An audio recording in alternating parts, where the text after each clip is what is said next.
দাঁড়াও, পুরো ভিডিওটা দেখে যাও। তো আজকে কথা বলবো আমাদের পশ্চিমবঙ্গের সরকারি হসপিটালগুলোকে নিয়ে। দেখো, সরকারি হসপিটাল আমিও গেছি, আমিও এটারই ভুক্তভোগী, কারণ আমি ভুগে এসেছি বলে আজকে ভিডিওটা বানাচ্ছি কোনো ভয় ছাড়াই। আর এটা সত্যি। তো এই সরকারি হসপিটালের ডাক্তারগুলো না ঠিক কীভাবে পেশেন্টদেরকে চেক আপ করে একটু বলে দিই। আমি যখন গেছিলাম আমাকেও সেইভাবেই চেক আপ করা হয়েছিল।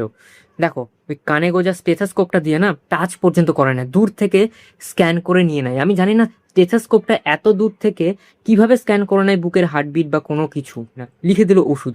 সেই ওষুধ নেওয়ার জন্যে লম্বা লাইনে দাঁড়াও, লম্বা লাইনে দাঁড়িয়ে সব ওষুধ আবার পাওয়াও যাবে না। তার জন্যে ওই সাধারণ গরিব মানুষদেরকে বাইরে যেতে হয়, বাইরের থেকে সেই ওষুধটা 500 টাকা 1000 টাকা দিয়ে কিনে নিতে হয়। হয়তো সেই সামর্থ্য গরিব মানুষদের থাকে না। কেন? হসপিটাল যখন করেছেন সরকারি হসপিটাল, তাহলে সব ওষুধ কি হসপিটালে রাখা যায় না? এটা গেল। আর এই ডাক্তারগুলোই না যারা ঠিকভাবে দেখে না, তাদের যদি কোনো প্রাইভেট হসপিটাল বা প্রাইভেট নার্সিংহোম থাকে, তাহলে তারা কি করবে, এই পেশেন্টকে আবার আধ ঘন্টা 45 মিনিট 1 ঘন্টা ধরে চেক আপ করবে আর 1000 টাকা ফিস। তাহলে এটা কিরকম ভেদভাব? সরকারি হসপিটালে থাকার সময় তুমি পেশেন্টকে দেখছো না, টাচও করছে না পেশেন্টের গায়ে এই স্টেথোস্কোপের ওই যে এটা আছে গোল ওইটা, এর মধ্যে তুমি রোগ বুঝে গেলে, সব কিছু বুঝে গেলে, তারপর ওষুধ পাওয়া যায় না। এই নেতাগুলোই আবার বলে যে আমরা ডেভেলপ করব, আমরা ডেভেলপ করছি, নতুন করে সাজাচ্ছি। এটা কি বিয়ে বাড়ি পেয়েছেন? বিয়ে বাড়ি পেয়েছেন হসপিটালটাকে যে নতুন করে সাজাচ্ছেন?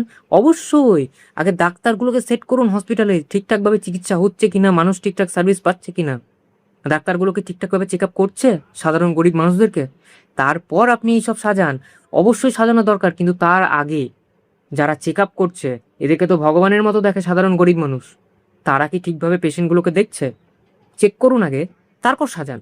আর এই নেতা মন্ত্রীরা আসে ফিতে কাটতে, আর চারিদিক দেখে নেবে যে কোথায় মিডিয়াগুলো আছে, কারণ মুখ তো দেখাতে হবে, কারণ দেখাতে হবে তো আমি, দেখো আমি ফিতে কাটছি, আমি করছি এটা। ঘোড়ার ডিম করছেন আপনি, ঘোড়ার ডিম। মেন কাজটা আগে করুন, আগে চেক করুন যে কোন ডাক্তার ভালো করে পেশেন্টগুলোকে দেখছে, সাধারণ গরিব মানুষদেরকে দেখছে, হসপিটালে ঠিকঠাক ওষুধ অ্যাভেলেবেল আছে কিনা দেখুন। আর এই সরকারি হসপিটালে তো কোনো নেতা মন্ত্রী, বড় কোনো লেভেলের নেতা মন্ত্রী এসে তো বলবে না যে আমাকে দেখো আমার শরীর খারাপ, কোনোদিন বলবে না, কারণ জানে যে এই সরকারি হসপিটালেই কীরকম চিকিৎসা আর কীরকম ডাক্তাররা থাকে, তাই তারা আসেও না আর আসবেও না।